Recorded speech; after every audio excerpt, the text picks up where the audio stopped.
एक छोटे से गांव में मदन नाम का एक किसान अपने परिवार के साथ रहता था। मदन अपने खेत में खेती करके अपने परिवार का पालन पोषण करता। सब कुछ बहुत अच्छा चल रहा था। मदन की लड़की की शादी तय हो गई थी। अरे गोपाल सुनो, तुम्हारी माँ और मैं सरिता की शादी का निमंत्रण देने तुम्हारे नानी के गांव जा रहे हैं। शाम तक लौट आएंगे, तब तक घर का ख्याल रख लेना। अरे पिताजी, आप क्यों जा रहे हैं? आप कहे तो मैं चला जाता हूँ। नहीं नहीं, हमारे घर की पहली शादी है। तुम अकेले जाओगे तो अच्छा नहीं लगेगा। हम दोनों जाकर शादी का निमंत्रण देकर आते हैं। ठीक है पिताजी, आपको जैसा ठीक लगे। अनबिलीवेबल, सच बोल रहा हूँ यार। ये देखो, अगर आपका भी दिल चाहता है लाखों जीतना। ऐसे ही सुबह से शाम हो जाती है और अंधेरा हो जाता है। दोनों भाई बहन अपने माँ बाप के आने की राह देख रहे होते हैं। तभी वहाँ एक आदमी आकर बोलता है, अरे गोपाल, गजब हो गया। जिस बस से तुम्हारे माँ बाप वापस लौट कर आ रहे थे, उस बस का खाई में गिरकर भीषण अपघात हो गया और पता चला है कि उसे बस में कोई जिंदा नहीं बचा। इतना सुनते ही सरिता और गोपाल के पैर के नीचे से जैसे जमीन ही निकल जाती है और दोनों फूट फूट कर रोने लगते हैं। अंतिम संस्कार किया जाता है। 2-4 दिन बीत जाते हैं। फिर गोपाल का चाचा बोलता है, अरे बेटा, अब तुमको संभालना पड़ेगा। अब सारी जिम्मेदारियां तुमको ही निभानी पड़ेगी। तुम्हारे माता पिता का सपना था कि सरिता की शादी धूमधाम से हो और तुम्हें यह सपना पूर्ण करना पड़ेगा, नहीं तो उनकी आत्मा को शांति नहीं मिलेगी बेटा। और तुम चिंता मत करो, तुम अकेले नहीं हो, मैं तुम्हारे साथ हूँ। हम दोनों मिलकर धूमधाम से सरिता की शादी करेंगे। हम यह शादी टूटने नहीं देंगे। चाची दूर से ही यह सब बातें सुन रही होती है। यह तुम बाहर क्या बातें कर रहे थे? बड़े आए सरिता की शादी करने वाले, हमारे पास क्या खजाना है जो तुम शादी के लिए इतना आगे आगे कर रहे हो? कोई जरूरत नहीं है ये सब करने की। गोपाल देख लेगा। अरे भाग्यवान, तुम ये क्या बात कर रही हो? वह कोई गैर नहीं, मेरे सगे भाई का लड़का है। मैं उसकी मदद नहीं करूंगा तो कौन करेगा? अभी उसका बुरा वक्त है तो हमें ही उसकी मदद करनी पड़ेगी। सुन लो जी, वो मैं ऐसी कुछ नहीं जानती। अगर आपने उसकी मदद करने की कोशिश की तो मैं मेरे मायके चली जाऊंगी। बता दे रही हूँ। हाँ, आपको जो करना है कीजिए, मैं आपसे कुछ नहीं कहूंगी।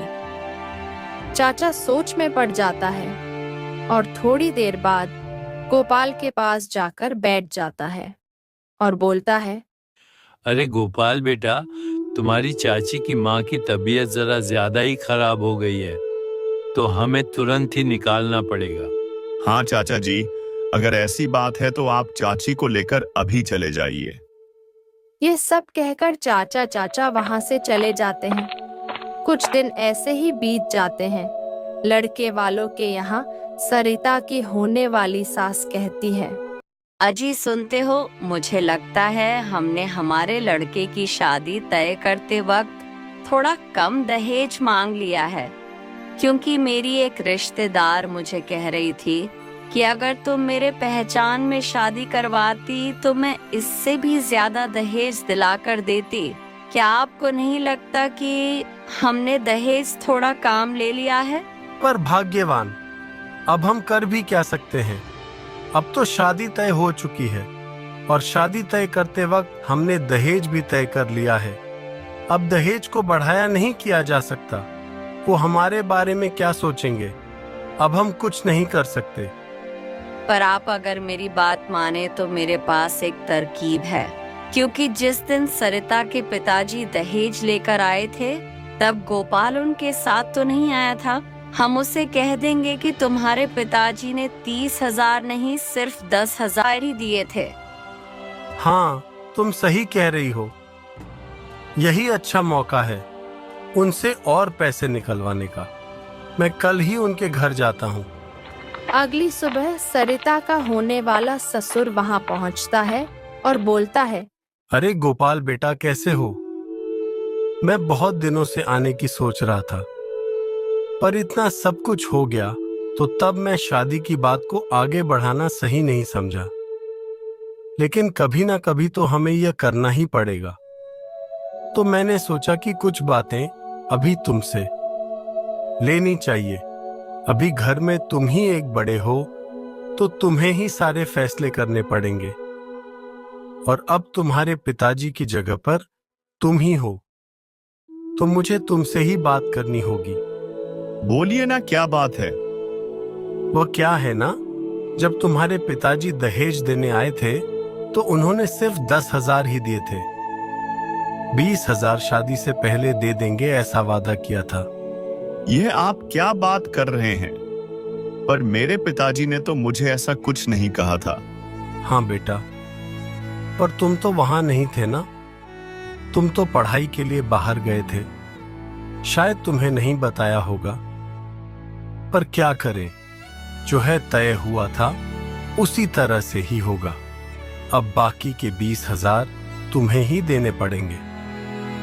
और एक बात मैं तुम्हें बताऊं, हमारे कुछ रिश्तेदार तो और ज्यादा दहेज देने को तैयार थे, पर हमने उनकी ना सुनकर यहां रिश्ता तय कर दिया। तो मैं आशा करता हूं कि तुम हमारा इतना मान तो रख लोगे। ठीक है, मैं कुछ ना कुछ करके 20,000 का इंतजाम कर दूंगा। बस मुझे कुछ दिनों की मोहलत दे दीजिए। ठीक है बेटा, अब मैं चलता हूं। अपना ख्याल रखना। इतना कहकर लड़के का बाप वहां से चला जाता है। तभी सरिता गोपाल से बोलती है, भैया, मैं ये शादी नहीं करूंगी। क्यों? क्या हो गया सरिता? आप इतने पैसों का इंतजाम कैसे करेंगे? और अब तो माँ बापू भी नहीं है। आप अपने आप का ख्याल कैसे रखोगे? मैं चली जाऊंगी तो आप अकेले पड़ जाओगे। मुझे कुछ ठीक नहीं लग रहा। मेरी शादी नहीं करना चाहती। तुम ऐसी बातें क्यों कर रही हो? तुम क्यों इतना फिक्र कर रही हो? मैं सब संभाल लूंगा। और तुम्हारी शादी धूमधाम से करवाने की हमारे माता पिता की आखिरी ख्वाहिश थी। अगर तुमने ही मना कर दिया तो उनकी ख्वाहिश पूरी नहीं होगी। और क्या तुम खुश नहीं देखना चाहती? अगर मैं तुम्हारी शादी नहीं कर पाया तो वह मुझसे नाराज हो जाएंगे। और तुम क्यों चिंता करती हो? मैं सब संभाल लूंगा। हमारे पास खेत है ना, मैं हमारे खेत में बहुत मेहनत करूंगा और तुम्हारे दहेज के पैसे जमा कर लूंगा। तुम बिल्कुल फिक्र मत करो। गोपाल खेती करने के लिए खेत में जाता है तो वहां से धनीराम आकर बोलता है, रुको गोपाल, तुम इस जमीन पर खेती नहीं कर सकते। क्यों धनीराम जी? यह जमीन मेरी है। मैं मेरी ही जमीन पर खेती नहीं कर सकता? इसका क्या मतलब है? यह जमीन तुम्हारी है नहीं थी, अब यह जमीन मेरी है। ये आप कैसी बातें कर रहे हैं? होश में तो है। यह जमीन मेरी है। मैं तो पूरे होश में हूं।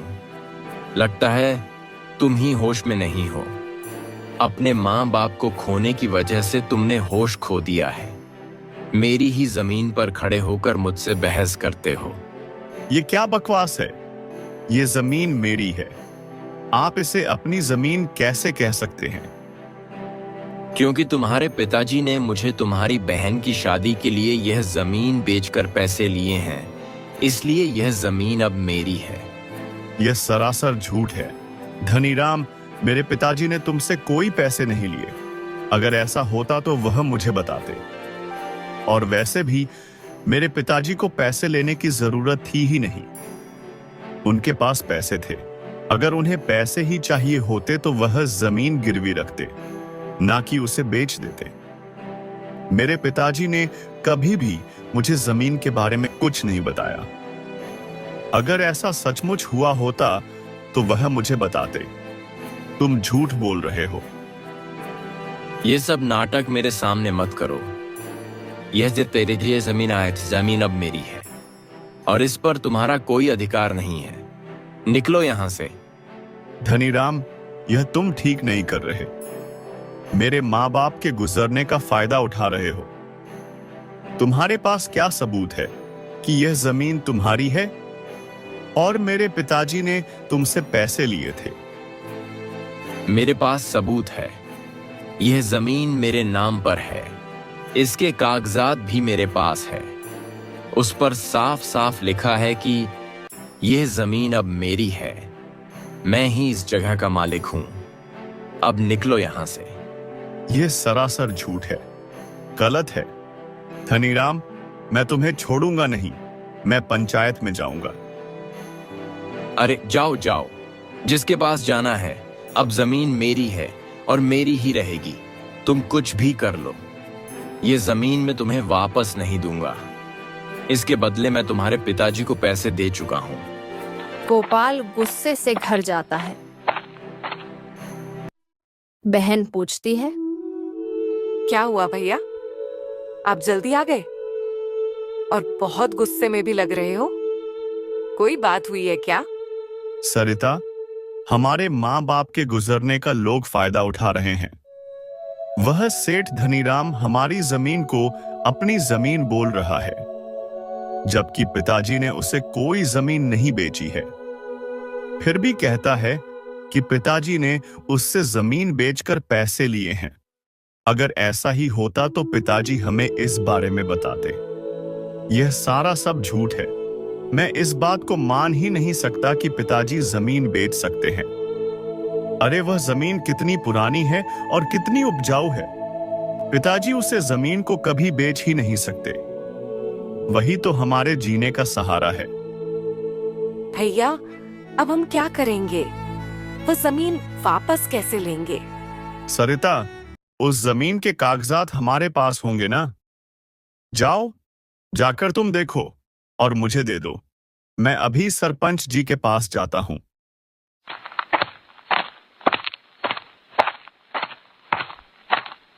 भैया, वह कागजात नहीं मिल रहे। मैंने पूरे घर में ढूंढा, घर में कागजात नहीं है। क्या कह रही हो सरिता? ऐसे कैसे हो सकता है? कागजात तो घर में ही थे। कहां जा सकते हैं? कहीं चोरी तो नहीं हो गए? पता नहीं भैया, लेकिन अब क्या होगा? बिना कागजात के हम साबित कैसे करेंगे? तुम चिंता मत करो सरिता, मैं सरपंच जी के पास जाकर आता हूं। भले ही कागजात नहीं है, लेकिन सारा गांव जानता है कि जमीन हमारी है। फिर गोपाल सरपंच जी के पास जाता है और इस बात पर पंचायत बैठाई जाती है। सरपंच जी, यहाँ खामखा आपका वक्त जाया हो रहा है। वह जमीन अब गोपाल की नहीं, मेरी है। गोपाल के पिताजी ने मुझे वह जमीन बेच दी थी। उसके पास उसकी बेटी के शादी के लिए पैसे नहीं थे। उसने जमीन बेचकर मुझे पैसे लिए हैं। ये झूठ है सरपंच जी। पिताजी ने इससे कोई पैसे नहीं लिए। ये बहुत बड़ा झूठा है। ये मेरे माँ बाप के गुजरने का फायदा उठा रहा है। हम बिना सबूत के कोई फैसला नहीं लेंगे। तुम दोनों अपने अपने पक्ष में सबूत पेश करो, उसके बाद ही फैसला सुनाया जाएगा। सरपंच जी, मेरे पास सबूत है। मेरे पास जमीन के कागजात है जो गोपाल के पिताजी ने मेरे नाम किए हैं। इसमें तो साफ साफ लिखा है कि तुम्हारे पिताजी ने धनीराम को यह जमीन बेच दी है। गोपाल, ये नहीं हो सकता सरपंच जी, ये झूठ है। आप मेरा विश्वास कीजिए, मेरे पिताजी ने कोई जमीन नहीं बेची। इसे क्या पता? सरपंच जी, ये तो तब यहाँ पर था भी नहीं। इसके पिताजी ने इसको नहीं बताया। इसमें मैं क्या करूं? जमीन तो अब मेरी ही है। गोपाल, तुम्हारे पास इस बात का कोई सबूत है कि जमीन धनीराम की नहीं, तुम्हारी है? तुम्हारे पास जमीन के कागजात है तो लेकर आओ। नहीं सरपंची, मेरे पास जमीन के कागजात नहीं है। पता नहीं, मुझे लगता है वह कागजात चोरी हो गए। देखा सरपंच जी आपने, ये कितना झूठा है। झूठ पर झूठ बोले जा रहा है। इसके पास कोई सबूत नहीं है, इसलिए बहाने बना रहा है कि कागजात चोरी हो चुके हैं। कागजात है ही नहीं तो कहां से मिलेंगे? इसकी बात का भरोसा मत कीजिए और अपना फैसला सुनाइए। सबूत के आधार पर हम यह फैसला सुनाते हैं कि यह जमीन अब धनीराम की हो चुकी है, क्योंकि धनीराम के पास सबूत है और सिद्धि सो जमीन के कागजात भी है। उसमें साफ साफ लिखा है कि गोपाल के पिताजी ने धनीराम से पैसे लेकर उसे जमीन बेची है। अब गोपाल का इस जमीन पर कोई अधिकार नहीं है। यह सुन गोपाल को बहुत बड़ा धक्का लगता है और धनीराम बहुत खुश हो जाता है। घर जाकर धनीराम सोचता है,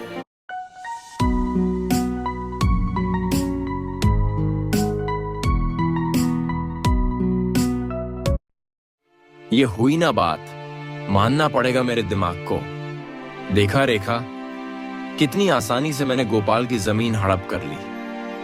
उसके बाप ने जमीन बेचना तो दूर, कभी मुझसे 1 रुपया भी नहीं लिया था।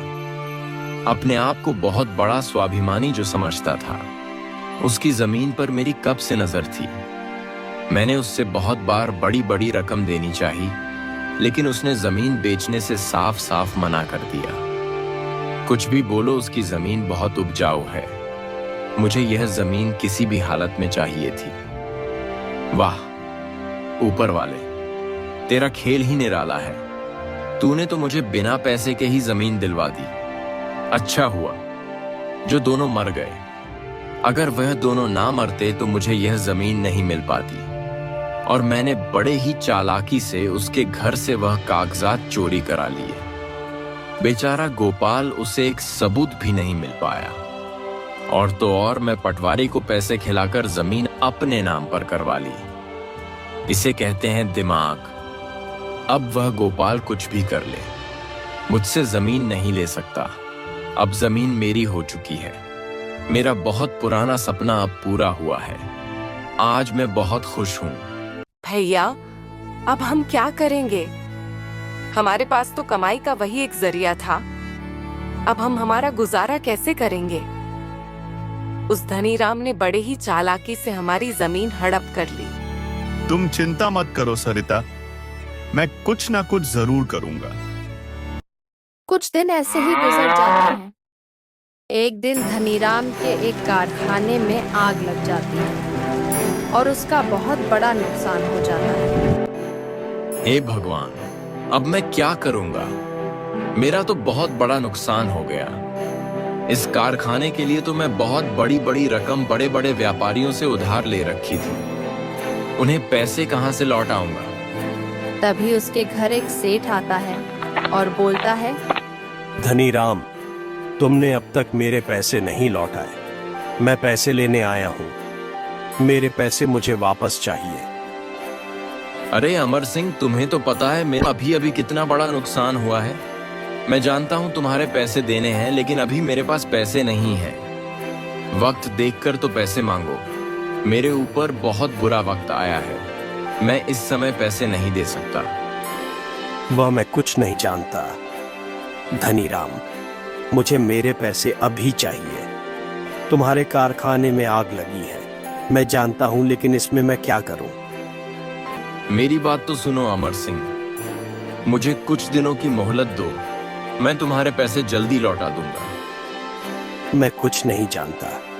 मुझे मेरे पैसे चाहिए और मैं तुम पर भरोसा भी नहीं कर सकता। क्या पता तुम कल को पैसे देने से इनकार ही कर दो। इसलिए तुम्हें मेरे पास कुछ ना कुछ रखना पड़ेगा, तो ही मैं कुछ देर इंतजार करने के लिए तैयार हूं। अब क्या करूं? मुझे कुछ ना कुछ तो इसके पास गिर भी रखना ही पड़ेगा। नहीं तो ऐसे नहीं मानने वाला एक काम करता हूं। मैंने जो भोपाल की जमीन हड़प की है, उसके ही कागजात दे देता हूं और वहीं जमीन गिरवी रख देता हूं। इससे मुझे ज्यादा फर्क नहीं पड़ेगा। मैं अपने जमीन इसके पास नहीं रख सकता। अच्छा ठीक है, मैं मेरी जमीन तुम्हारे पास गिरवी रखता हूं। मैं मेरे जमीन के कागजात लाकर तुम्हें दे देता हूँ। तब तो तुम कुछ दिनों तक इंतजार कर लोगे ना? फिर ठीक है, जल्दी से मुझे तुम्हारे जमीन के कागजात दे दो और जल्द से जल्द मेरे पैसे लौटा देना। फिर धनीराम अपनी जमीन के कागजात औल अमर सिंह को दे देता है और वह वहां से चला जाता है। कुछ दिन ऐसे ही बीत जाते हैं। एक दिन सेठ धनीराम के मजदूर खेत में काम करने के लिए जाते हैं। वही अमर सिंह आकर बोलता है, ए रुको, तुम यहाँ काम नहीं कर सकते। क्यों? क्या हुआ सेठ जी? हम यहाँ पर काम क्यों नहीं कर सकते? क्योंकि यह जमीन अब तुम्हारे सेठ धनीराम की नहीं, मेरी है। उसने मुझे ये जमीन बेच दी है। अब ये जमीन मेरी हुई। इस पर धनीराम का कोई अधिकार नहीं। तो तुम किस हक से यहाँ काम करने के लिए आए हो? निकलो यहाँ से। ये आप क्या बोल रहे हो सेठ जी? हमारे सेठ जी ने तो हमसे ऐसा कुछ नहीं कहा। इस जमीन का सौदा कब हो गया? वह मैं तुम्हें बताना जरूरी नहीं समझता। अपने सेठ जी से जाकर पूछो और निकलो यहाँ से। और आइंदा मेरी जमीन पर पैर रखने की हिम्मत नहीं करना। सेठ धनीराम के पास एक मजदूर आकर सारी सच्चाई बताता है। धनीराम यह सुन आग बबूला हो जाता है। उससे अमर सिंह की इतनी हिम्मत। मैंने उसके पास जमीन गिरवी रखी थी और कुछ दिनों की मोहलत मांगी थी। बदले में उसने तो मेरी जमीन ही हड़प कर ली। मैं भी देखता हूं वह मेरी जमीन कैसे लेता है। मैं अभी उसके पास जाता हूं। ये क्या है अमर सिंह? तुमने ये क्या नाटक लगा रखा है? तुमने सुबह मेरे मजदूरों को काम करने से क्यों रोका? और तुम क्या कह रहे थे कि वह जमीन तुम्हारी है? ये सब क्या है? इसमें क्या झूठ है? वह जमीन सच में मेरी ही है। अगर मेरी जमीन पर कोई और मजदूर काम करने के लिए आएगा तो मैं उसे रोकूं नहीं तो और क्या करूं? तुमने ही तो जमीन मेरे नाम की है। झूठे मक्कार! मैंने कब जमीन तुम्हारे नाम पर की? वह जमीन मेरी है।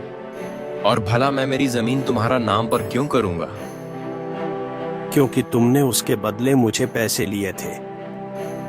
तुम्हारे पास देने के लिए पैसे नहीं थे, इसलिए तुमने अपनी जमीन मेरे नाम कर दी।